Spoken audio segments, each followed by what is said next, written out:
So basically you're starting something that, and then also passing on a culture to the people who come after you that they say, Dad's work is worth finishing. Granddad's work is worth finishing. Great-granddad's work is worth finishing. Hello and welcome to Why Are We Talking About Rabbits? That's this podcast, the one you're listening to, where people like you, or maybe not like you, they come to figure out this dislocation, this thing that's happening to us in this very new world, postmodern environment. We look at history, theology, all kinds of stuff. We try to figure out, how do these heavy things make sense in our life, and how can we do this heavy conversation lightly? This is WAWTAR. Why are we talking about rabbits? This is First Things Foundation podcast, and this is episode 50 a lot. 50 something. We're going to talk to Richard Rohlin, a philologist, an intense guy who is beautifully well-spoken, software developer, and also, well, an expert on things like Sacramental Imagination and the writings of JR Tolkein, the Inklings, all this stuff. Fantastic guy. On episode 50-something on WAWTAR. So, we made it, Richard. We finally met up here on camera. Yeah, I had to send people after you. I had to send. Yeah.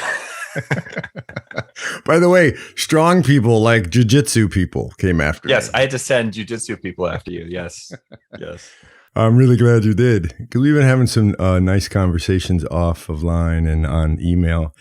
And I'm a big fan, and I think people who like what we're trying to do with First Things in the pod obviously love your stuff, because there's sort of an old world go on a mission feel for Tolkien, right? And so there you are talking about him, and we've used all of his stuff metaphorically to explain what we do to people. So having you on here is fantastic.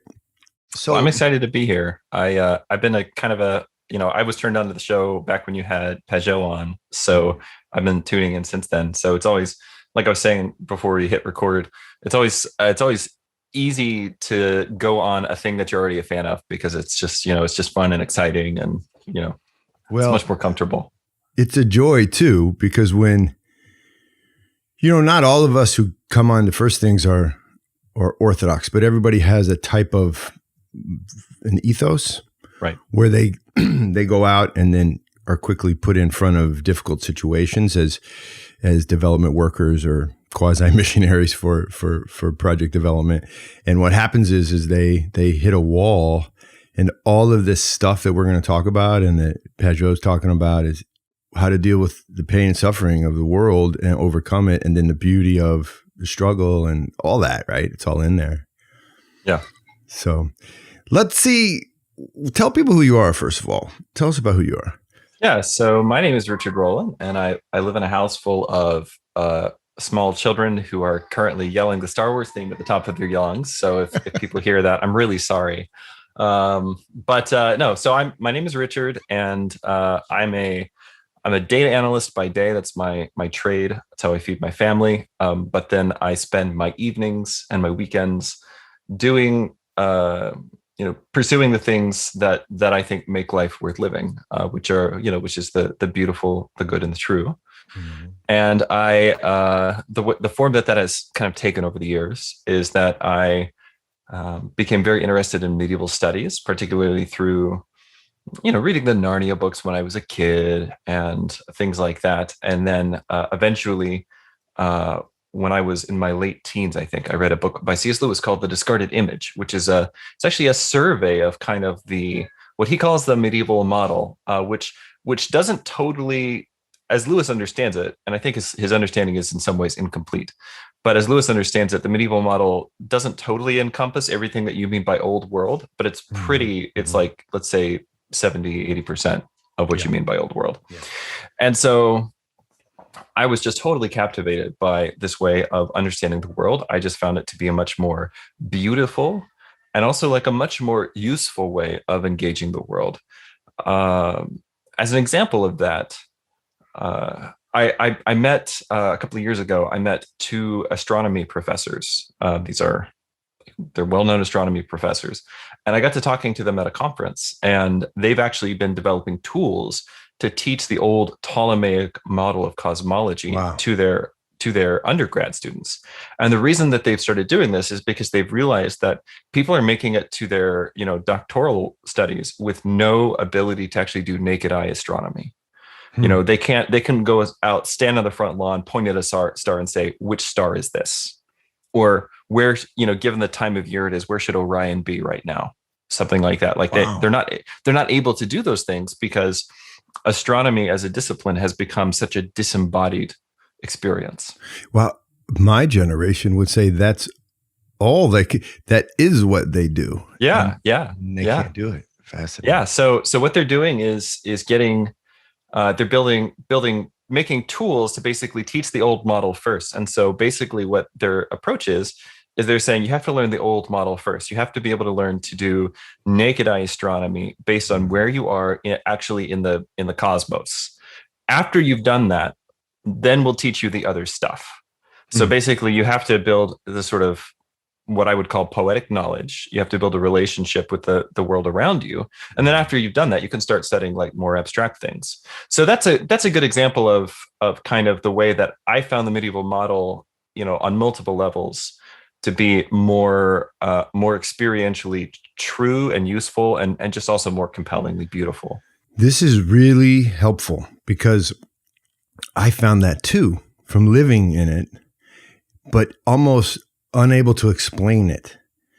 And there's something about what you just said, the practicality, that I think people are waking up to, which is there's an actual relationship with the physical that sort of it eclipses the relationships we've made in our minds with the physical, if we allow it to. Like if we allow ourselves to actually relate to the things as we know them rather than as we imagine them in our mind. Am I onto something?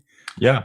And the thing is, once you sort of realize this, it pulls you out of that false dichotomy that says, oh, well, if you like Latin, then you must hate technology or, something goofy like that, Right. And so nobody's saying, for instance, let's give up telescopes and satellites and, stop sending probes to Mars or whatever. We can debate the ethics of, various technological advancements, but the old world approach it's not anti-technology, right? But what it does is it puts the viewer back in the frame. And so the thing is, once you do this, like you can kind of, none of us are going to be able to just turn ourselves into, let's say, a 14th century Russian peasant, like that, But Loris, just like that. Love that book. Yeah.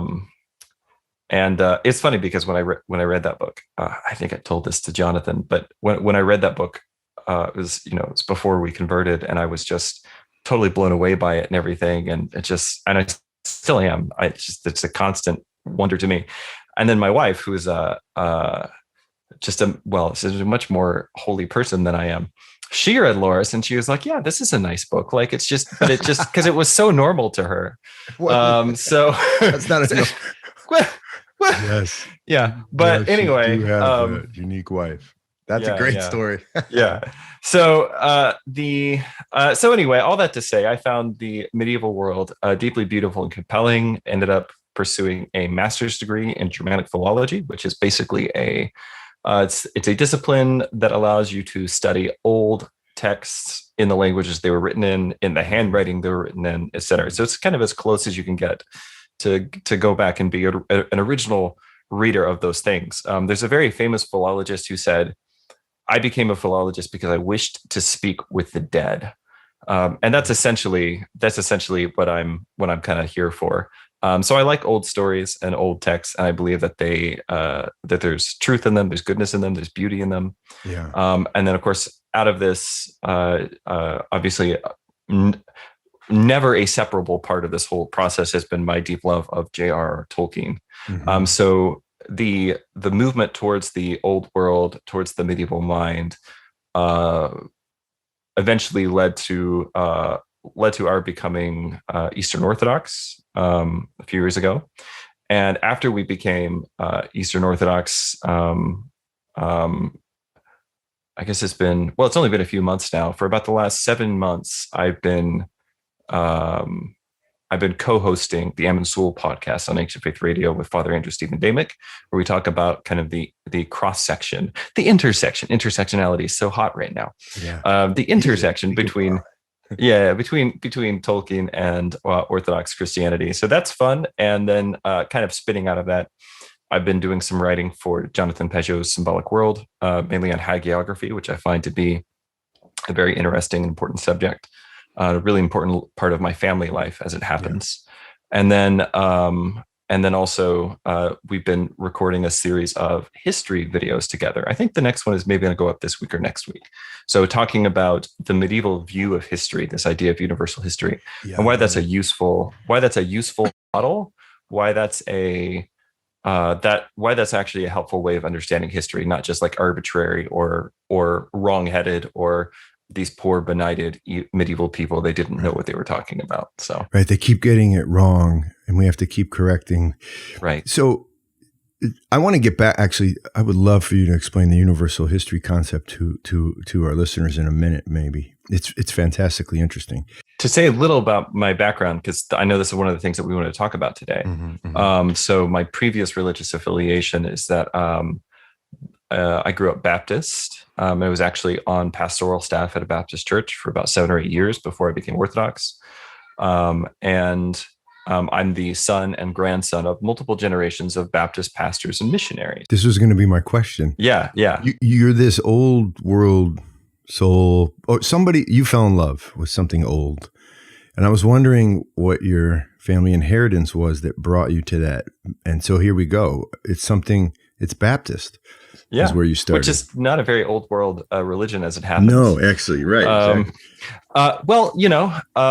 And I really believe strongly in always paying your debts. And so I just want to say, first of all, that I'm deeply grateful to my father and to my mother and to my grandparents for introducing me to Christ, for teaching me the scriptures, putting a really high emphasis on biblical literacy, and basically creating an environment where I could study the things that really interested me. So for me, the kind of linchpin, the moment where sort of there was a shift in my own mind that I can remember. I mean, obviously, I spent my entire young life in the Bible. Mm-hmm. as young as I can remember, sitting at the kitchen table learning Greek and Hebrew with my dad. My dad is a seminarian, super smart guy. Wow. So he taught us Greek and Hebrew, and obviously the Bible is a deeply pre-modern, old world series of texts, right? Obviously it's more than that for us as Christians, but it's not less than that. Mm-hmm. And so there's that. And then I remember when I was pretty young, maybe 8 or 9 years old, my mom had brought into the marriage. She brought this collection of, one of these great books sets, Yeah. Mm-hmm. And I actually read Milton's Paradise Lost when I was like 8 or 9 years old, really too young to read that sort of thing. But the thing is, and this is the thing with kids, if you don't tell kids they're too young to do something, just most of the time they won't know. Thank you. If you can't force it on them, you can't just like go to an 8-year-old and be like, here's Milton, read Milton. But like if you left an 8-year-old unattended in a room with Milton and they picked it up, obviously most of it's going to go over their head, but they're going to pick up more than you think they will. Yes, they will. And so I read Milton and I totally fell, again, a lot went over my head. But I totally fell in love with whatever was going on there. I was like, dude, this is like the Bible, but there's like extra material. It's like here's like details on the fall of Satan, which is something I'd always wondered about, and things like this. And actually, now I would say, Milton's a little too modern for my tastes. But it was definitely that was just my first introduction to reading a great book. Of course, I'd been reading Narnia for years by that point. I can't remember a time in my life when we weren't reading the Narnia books. So the ground was prepared, as it were. It sounds like you had an interesting Baptist family. Not to caricature in a negative way, but there does seem to be some digging around there from your childhood that probably a lot of folks haven't experienced. Yeah. Well, the interesting thing was that, we were pretty fundamentalist. The old joke is, you weren't allowed to play Old Maid, the card game Old Maid, in front of Yeah. the window, because somebody driving by at 45 miles an hour might look through the window and see you playing cards and assume you're gambling. And we all know that gambling leads to premarital dancing. So we are those kind of Baptist. But so it's very strange. My parents were very. I'm actually like belly laughing. It's a pretty good I want to joke. laugh much harder, but I keep interrupting. That's actually one of our favorite Baptist jokes. That's part of the Baptist inheritance. So we were pretty fundamentalist, and but also there was a sense that we were restricted as far as like the movies we could watch and the books we could read and things like this. But there was a sense that old stuff was probably fine. Mm-hmm. So if you were just checking out old books, you actually had a pretty big blank check. So I could read Milton or even like Homer or like these other things, but no Harry Potter, something like that. Mm-hmm. So I have nothing but affection and respect for my parents, and I'm very grateful for having been left alone with books, which I think is one of the most important things you can do with a kid. Well, I think it shows in your work a reverence for the written. I hope word. so. I hope so. Really I hope I'm always grateful. So this is one of the things that actually really interested me in Why Are We Talking About Rabbits, and in the whole First Things Foundation, was the fact that I have the kind of these two aspects of myself, and part of me is still a Baptist missionary kid, where someone new comes into the parish and I've never seen them before. What's the first thing you do? You go up there and you force yourself on them, which not everybody wants. Some people want to be made welcome. Some people just want to be left alone. That's right. To pray, but like you see a new person and like, oh, I need to go up. I need to shake this person's hand. I need to introduce myself. I need to like invite them over for dinner, make sure they're integrated into the community. And that's just sort of my default mode. And then the other thing that is, and the other thing that comes with that is, my grandparents were missionaries to Taiwan for 44 years. So I have a really deep interest in overseas missions, especially to Asia. I see. And that's part of my, growing up, the second language in my family, in my household growing up, was Mandarin Chinese, because my mom grew up in Taiwan, and we have had a lot of Chinese and Taiwanese aunts, uncles, cousins, etc. Sure. And so I sort of grew up with like half a foot in that world.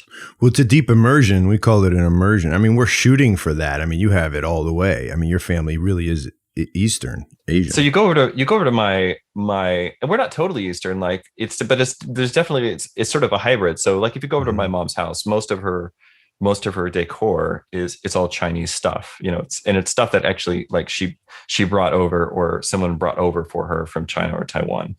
But then there's also like all of the food that I'm nostalgic about, like the meals that your mom makes, that's like your favorite food, and this is what you ask for on your birthday. It's all Chinese food. And there were some other things too. For instance, one of the things, and I didn't realize this was unusual until somebody pointed it out to me recently, but one of the things that's sort of a given behavior pattern in our family is that if I go over to my grandparents' house, I do the old world thing, which would be you greet your grandparents and then your parents and then your aunts and uncles in order of age, right? Because there's a huge deference and a huge reverence given towards age, which is just, I mean, I was just raised on that, so it's normal to me. But the other thing that you would do is that if you call up your mom on the phone, before you can even talk about the things that you called to talk about, you're really supposed to ask, how's dad doing? How are the kids? And you work all the way down through everyone in that person's life, and you get all the news, and then you get down to business. Wow, Richard, this is super helpful for our audience. Here's why. Here's the Bambara greeting in West Africa. Ikakene, somugobere, heribe, tenkakene, fakakene, bakakene. And those are mother, father, sister, brother. And you start with the grandparents. And that's in West Africa. which there's the old world, right, connection, that there's something going on in that water, right, all the way across the world. That's excellent. Yeah. So that kind of gives a like a kind of a flavor for the family that I was raised in, and in some respects, that's made just a whole bunch of things in Orthodoxy supernatural for me. Not supernatural, but supernatural, like very natural. Very right. Yeah. And in the sense that things like kissing the priest's hand or giving deference to the bishop, things like that. It feels very normal because I mean these are the elders of your community, right? Like what else would you do? Right.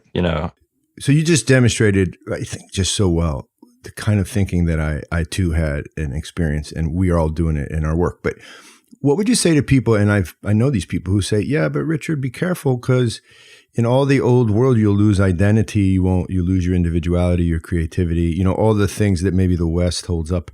Is it true? Is it possible? Is that something in the old world you see as potentially scary or dangerous?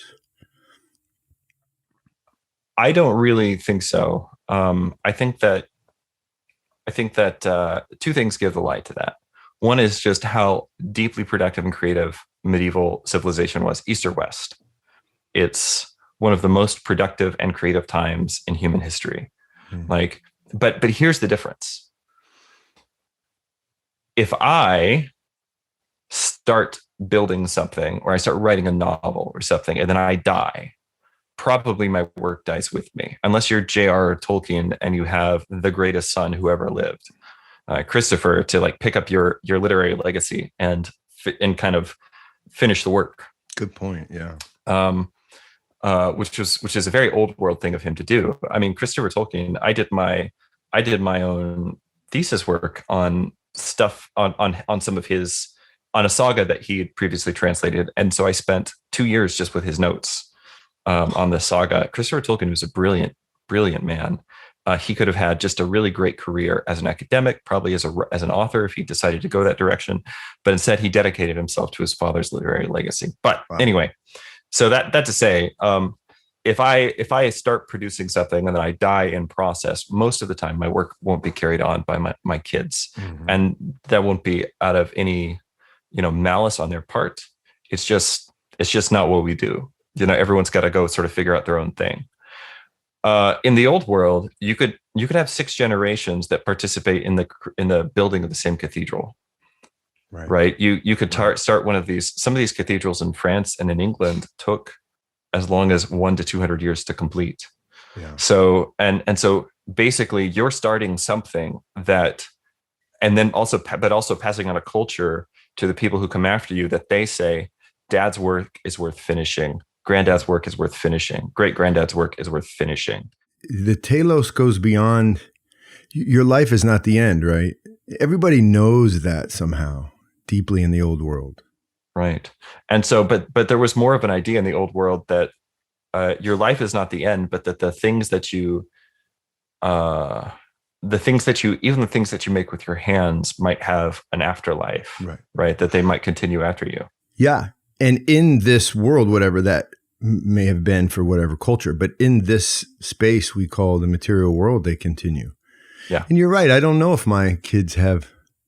No, for sure. No. Even I wasn't raised that way. It's like a make your mark conversation in the West. Make your mark. Yeah. That's interesting. So go, I didn't mean to interrupt you, but it's helpful to hear this background, because it really is. We are informed, right? We can't get away from the blood that bore us. And it would be a deeply, the only real conservatism is love for your parents, and that can mean your biological parents. It can mean your cultural antecedents, and it can mean, obviously your fathers and mothers in the Lord. But really, like to be able to lovingly, even when we have to critique or change something, to be able to do it in a loving and reverent way. That's really what has been lost. And that's why I don't want to get too political here, but so much of what passes for conservatism as an ideology in America today isn't really conservatism. Russell Kirk talks about the idea that conservatism, it's not an ideology, it's a habit of mind. Yeah. Right. It's a habit of mind that says, if I come across a stone that somebody deliberately placed here, I'm going to ask the question, why is this stone here? Before I move it, I need to understand why they put it here, what's its purpose, and have a sort of hermeneutic of love that says, I'm going to assume that the people who came before me weren't total idiots, that they had a reason for doing the things that they did. Yeah. And even if I end up disagreeing with that reason, I need to at least be able to enter into their frame of reference and understand it. Yeah. This is tradition, right? On some level, it's respect for tradition. Yeah. And for lots of reasons, which we could even get into, although I don't know if we have time, but for lots of reasons, the New World Lig, which I use on this show, the New World Religion, the principles that hold it together, for whatever reason, don't have reverence for the concept you just described, tradition. Now, it's there. I like what the fathers of the church, you will have a tradition. Like, good luck trying to not have one of those. Right. But are you aware of it? And then how much reverence do you give to it? And I think we're in a new time, right? Where there's and what happens when your only real tradition that you reverence is revolution itself? That's the question that we're trying to answer right now. Yeah, and you know what? It doesn't have an answer, right? This is nihil on some level. It ends in just another revolution. But let's go down a different road for a second. So, yeah. Because you inherited a missionary tradition right in your own family. And then folks are out there doing good. You know, typically when people say you're a missionary, the implication is you're trying to go do something good. Even if the model is off, I can concede a lot of Western missionary work is, well, I'll just, like you said, I'll give deference and love to people who have done it because they're usually good people, but some of it's just misguided. So what is assisting people then in this world? What should the goal of a human being who sets out to offer assistance, like what are they doing in your mind? What do you think that's about? When we're talking about doing missions, obviously there is a real problem with a lot of approaches to especially Western missions being very imperialist in their approach. Historically, a lot of the mission societies that came out of the British Empire had this approach. So somebody that was really important to my own family history and heritage is Hudson Taylor, who was the first missionary to the inland regions of China, the first Western missionary to the inland regions of China. And the thing that he did that was so controversial in his time was to put on Chinese clothing and wear a queue, like a little braid in the back. Put on Chinese clothing and wear a queue, and to try to translate the Bible into Chinese. Crazy, which is crazy. That'll never, because at the time there was this idea that to make somebody a Christian, we first have to Westernize them, right? To make somebody, in the context of the British Empire, to make somebody a Christian, we first have to make them British. Yeah. So I've been reading recently, actually, this is a biography of Ivan Illich. Okay. He's a really interesting figure. He was a cultural critic. Early in his younger days, he tried to be a church reformer. He was a Roman Catholic priest. He was involved with some stuff in Latin America and trying to reform some real abuses, and things sort of got away from him, I think, in many respects. But he has this idea when he talks about his strategy of missions. And I'm going to see if I can find. Yeah, do it. I'm going to see if I can find a couple of quotes for you. So he says that the missionary stands on a frontier between people and people, between epoch and epoch. We could say between two worlds, right? Mm-hmm. And he says his job is to make faith transparent in a new language. But that the idea of being a missionary is an inherently dangerous idea, because it can result in one of two things. And that is that either the missionary ends up betraying his own past, or he ends up raping the culture that he's been sent to. Yep. And so to walk this knife edge, Illich says that you have to, and he uses a phrase from T.S. Eliot here, you have to go by the way of ignorance, right? You have to kind of you kind of have to empty yourself as Christ did, take the form of a servant. And of course, Christ does this to communicate himself perfectly to us without giving up what he is. That's right. This is a very important doctrine that was hashed out in the first millennium of the church, is that when Christ assumed our nature, he did not in the process lose or change or mingle somehow his divinity. I was going to say one of the things that he sees himself as looking for in somebody that he's going to approve as a missionary. So he was in charge of letting missionaries into Latin America for a while. And the thing that he sort of sees himself, one of the things he sees himself looking for is someone who through prayer, these are his words, someone who through prayer has become attentive to the grammar of silence, right? And who has the ability, I don't even know how to unpack that. But just who has the ability to, has cultivated a deep life of prayer. Yeah. And so they have the ability to engage with the world around them through silence. Well, humility creates increase. What people generally think is humility is some form of weakness, and that if you're too humble, then you can't be heard. But what happens is at least in our experience, in the first 3 to 6 months, we don't allow people to do work, quote, Western work. So what are they doing? Well, they're acquiring humility or the ability to live in the silence. And we see two types of people all the time. And again, missionary work is not really the right, it's the right word, but the Western context doesn't really apply properly to what we're trying to do. But what you see, just like Ilyich was saying, and that you're saying, we really see two types of people as we place them. And that is the person who goes all in and wears what's the name of the queue or whatever. The queue, right? Or we might see in West Africa, they wear the boo-boo.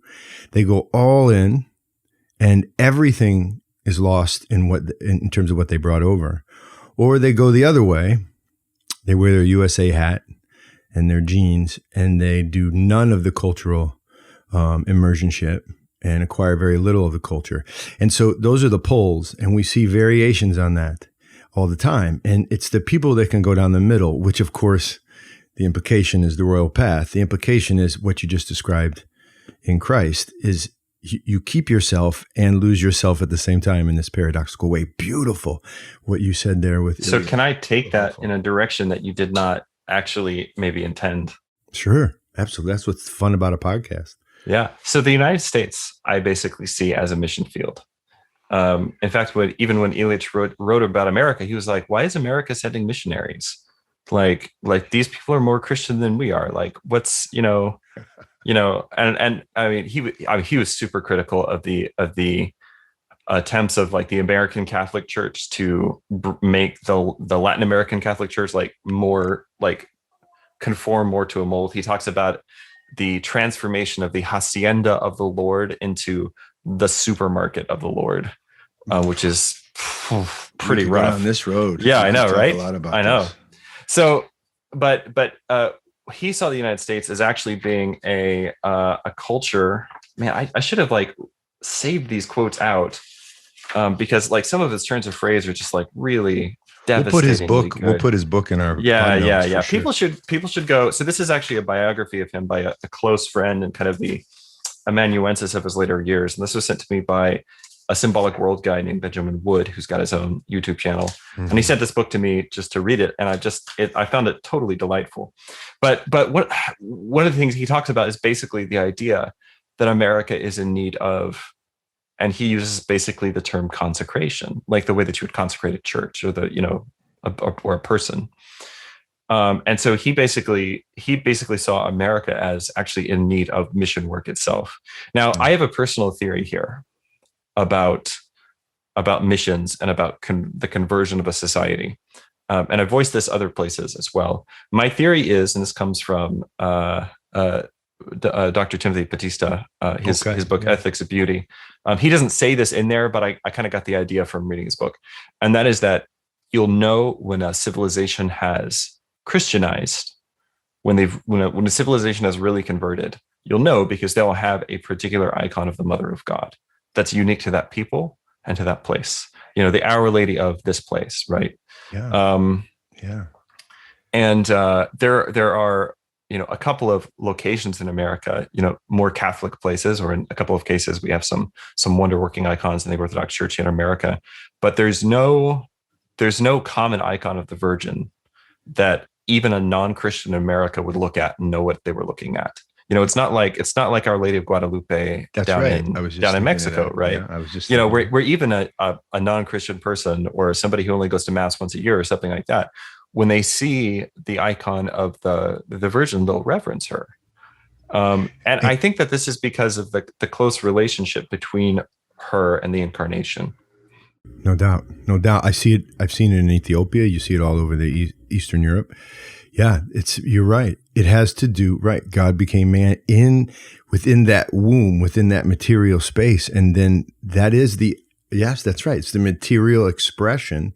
When a society accepts that concept, they've actually accepted the narrative, the logos. Wow. Yeah. So this is a question that I'm really interested in right now, then, is if the United States is a mission field.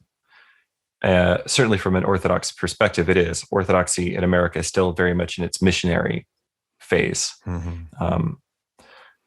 Then how do we avoid both betraying the cultures that we're coming from? And for a Russian, this would mean not giving up being a Russian. For somebody like me, this would mean not abandoning the fact that I was raised by Baptist in the state of Texas, in the South. Like, this has all these implications, because you'll see people who, especially in the first few years of their conversion, like they go all out and they start going by, some really elaborate Greek name or Russian name, Barsanuphius or whatever. I did that. Yeah. Okay. Well, no, it's I was a glory to missionary. God. You're here. Right. No, I got zealous and went to Haiti as a missionary, took my family and got beat down, and I learned a lot about my faith. Yeah. So how do we not give up the thing that we are, but also like not rape the culture that we're sent to? And in this case, the question would be, how do we as Orthodox Christians, like how do we bring the faith to the United States, where people are hungry, they're starving for something to put their feet on? Maybe not everyone, but a good number of people. I mean, down here in the South, we have 30 something catechumens at my parish right now. Yeah. And these are mostly unchurched people. What do you think about this answer? Can I send one? I don't, obviously this is a big conversation, but here's one. Fundamentally, I think our Western Christianity is ill in one way in particular across the board, is that it's become highly intellectualized. Everything is about propositions. And one thing I find about liturgy is there's no propositions. There's almost nothing happens in there that's propositional. And I lose we never ask you to think something in liturgy. And, and I lose if I'm really praying in liturgy, and by liturgy here, I mean the whole liturgical cycle of the week and everything. If I do that right, I'm less clear about my propositions, which is a really good thing, I think, at some level. But I also become very much able to hear. So my answer would be something like, we just have to have the most beautiful liturgies that ever were, over and over again. And we don't even have to talk about it after we leave. We just have to say, we have to smell like liturgy when we walk around on the street and walk through our neighborhoods and talk to people at work. And don't you feel like maybe that's it? Is it too simplified? I feel like that's it. I think that's definitely the right track. I think the thing that we have to do, that's a step, I'm not going to say beyond that, because we never go beyond liturgy, mm-hmm. but as an extension of that is to when we find people who are hurting and who have lost their way, we need to bring those people into our homes. Yeah. And we need to sit down with them and have a meal and pray an akathist. Yeah. And show hospitality, because I think at the end of the day, hospitality is the most, I think it's the most effective kind of mission work that there is. And I think that if we become ourselves people of prayer, right, what you're really talking about is the grammar of silence, Mm-hmm.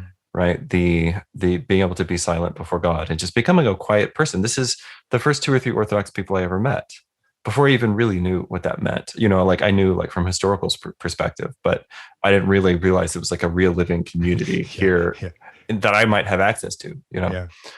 Um, I had the same experience, like this cat who was not eating meat on Wednesday, and it was the coolest cat I know. Actually, it was Father Silo. Do you know Father Silouan Justiniano? I know of his work because he's brilliant, but I've never met him in person. He's a good friend, and he was talking to me about, you got to try this, yo. Yeah. Like, ooh, how about that? So interesting. Yeah. But the first couple of Orthodox people I met, I remember one guy. I met him at a classical ed conference, and he's he's one of the main speakers there. And I came up to him afterwards to talk to him about some things, and I noticed that on his wrist he had this little rope with like knots in it. I think you've got one on right now. Yeah, there you go. Yeah, mine's over there. And he and I just asked him what it was, and I asked, this is how naive I was, and I asked this in a well-meaning way because I was already kind of over the fence, let's say, in respect to the Virgin Mary. Mm-hmm. But I just asked, I said, was that a rosary? And he said, well, no, it's not. It's not a rosary. It's a prayer rope. It's for praying the Jesus prayer, Lord Jesus Christ, Son of God, have mercy on me, sinner. And I was like, okay. And in my mind, I remember thinking that sounds a little hokey. And then, but then just a couple of months later, something really tragic happened in my family, something that was really painful. I had a lot of bitterness over it. And what I found was that during this time, as I was working through this bitterness, that prayer, would come to me kind of unbidden. And I would find myself praying it as I drove, as I was dealing with all of this anger and like white knuckling the steering wheel and things like this. And then eventually I worked through that and it went away. And I still pray the Jesus prayer, but that has never happened to me since then. Wow. But so I met this guy, and then I met a couple of other people, and eventually I met the man who is my godfather now, and met him at actually a different classical ed teachers kind of a thing, and it's like a training internship kind of a thing down at a school in Fredericksburg, Texas. And I remember meeting him, and just the silence emanated from him. That's the only way I know how to describe it. Like you could just feel the silence as a real presence in, when you were near him. And I remember thinking, this guy's Orthodox. Really? Because I'd had like a similar experience with like the other 2 Orthodox people I'd ever met. Mm-hmm. And I just remember thinking, man, there's a quietness about this man. There's a strength here. This guy's got to be Orthodox. And then, of course, he invited us over for dinner. We came over to his house and walked in the door, and there's the icon corner, and that's when I was like, okay. But it was because he invited me into his home, my wife and I, into his home, and we sang the Paschal Troparion. It was the Paschal season that year. And we sang the Paschal Troparion, and we had, it was a Friday evening, so we had a potato soup, and it was very simple, very beautiful meal.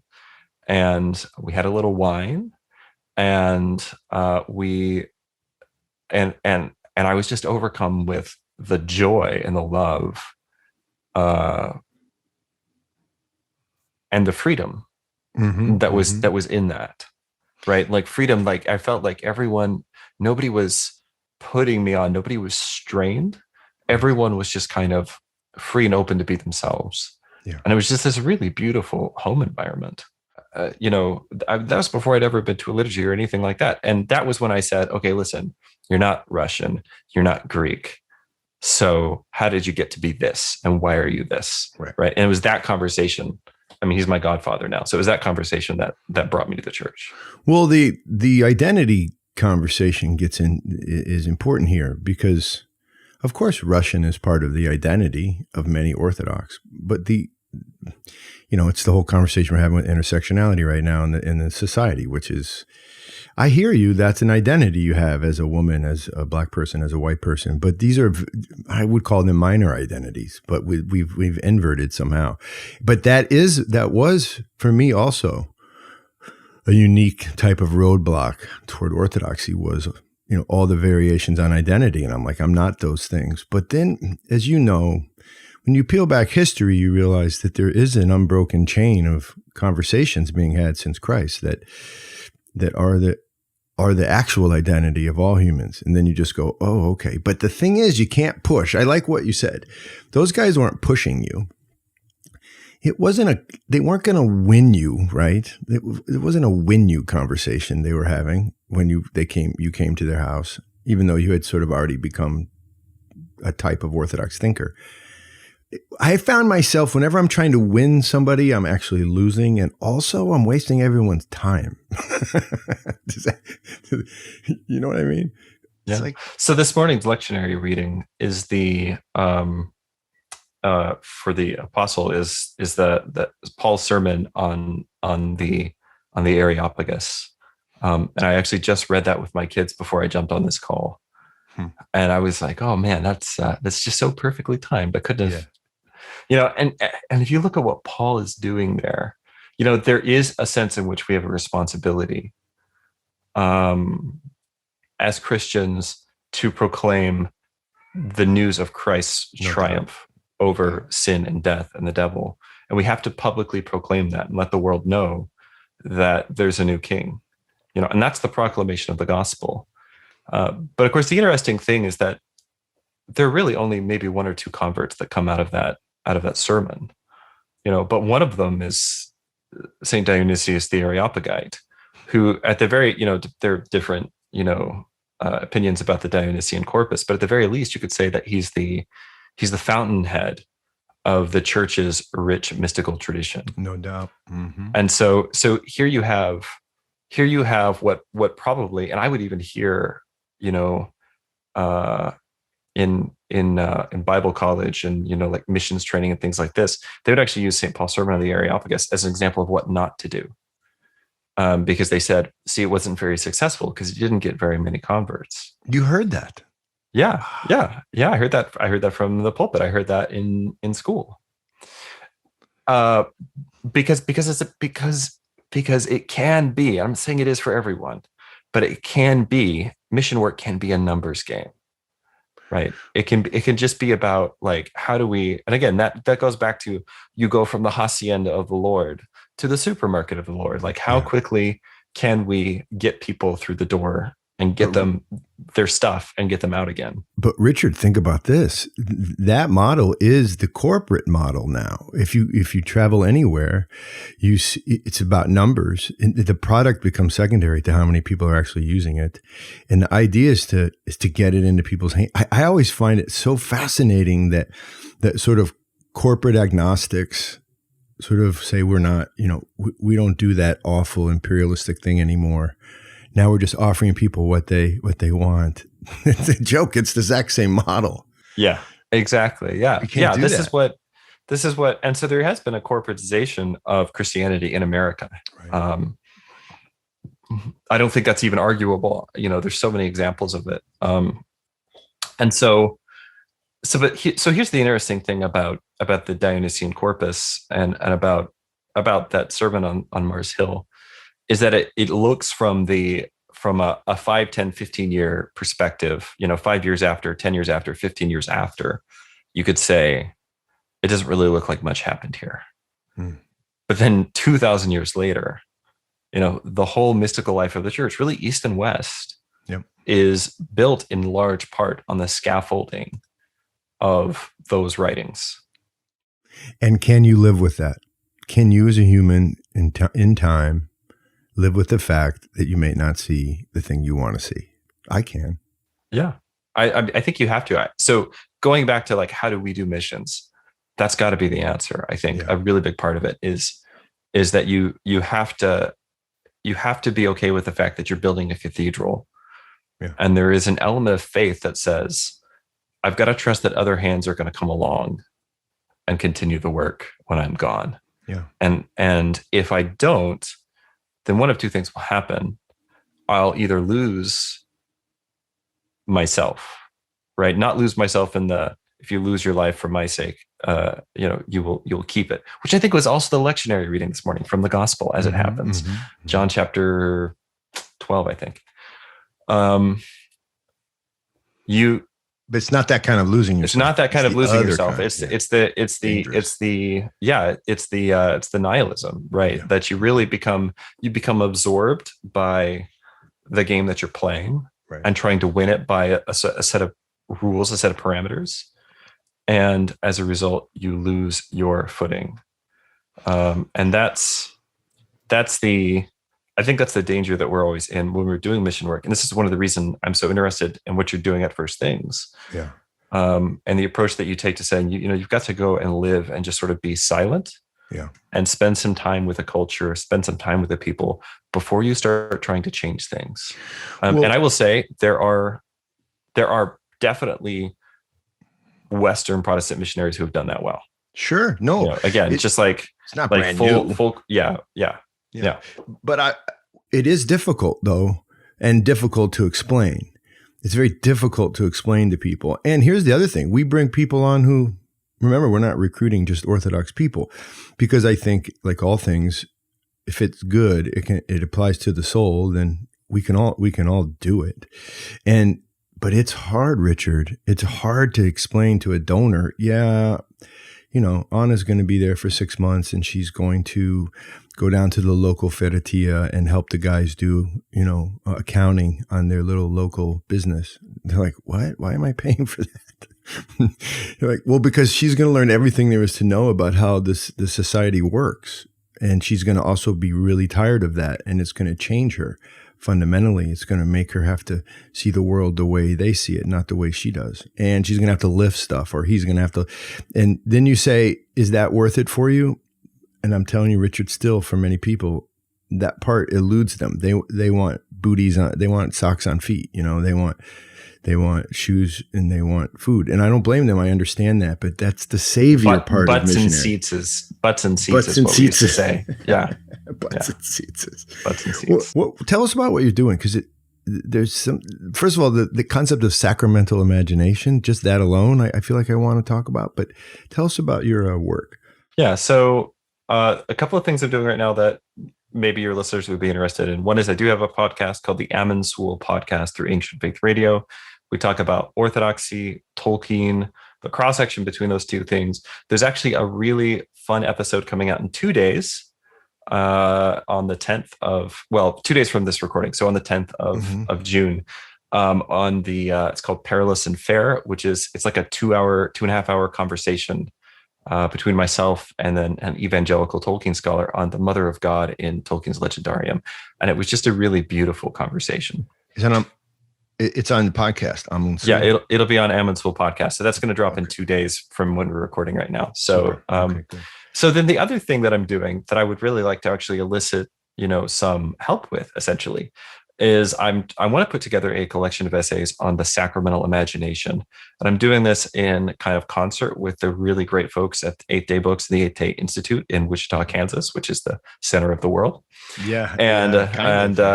Kind of is. And I'm basically the purpose of this collection.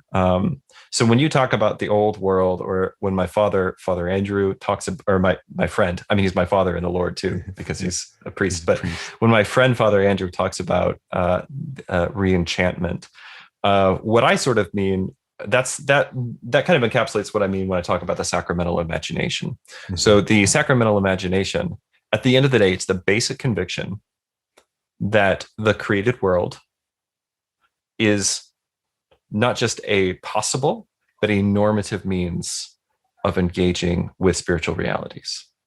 So that the normative way, obviously mystical experiences happen, but the normative way to meet God is through bread and wine.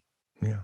Okay. That's the sacramental imagination, right? It's just the idea that this, heaven and earth aren't really separated. They're not, that if they are, it's just because there's a veil, a very thin veil drawn over our eyes right now. It's going to be lifted one day. Right. And so the bed is the bed and the grave. Right. At the same time. Exactly. Yeah. Yes. Yeah. So it's my basic conviction that storytelling, fairy stories, fantasy fiction, obviously the works of JR Tolkien, is one of the best tools for helping us recapture a sacramental imagination now in a world that has become sort of paradoxically both deeply Gnostic and deeply materialistic. Yeah.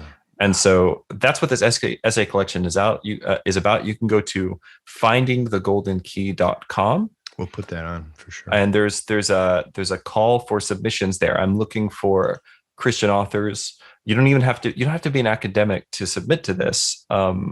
Just if you're a thoughtful person who cares about art, beauty, storytelling, and wants to write about that, I would like to hear from you.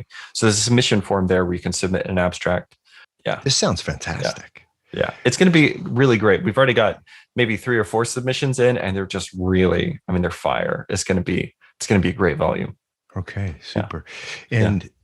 And we can keep going back there, right?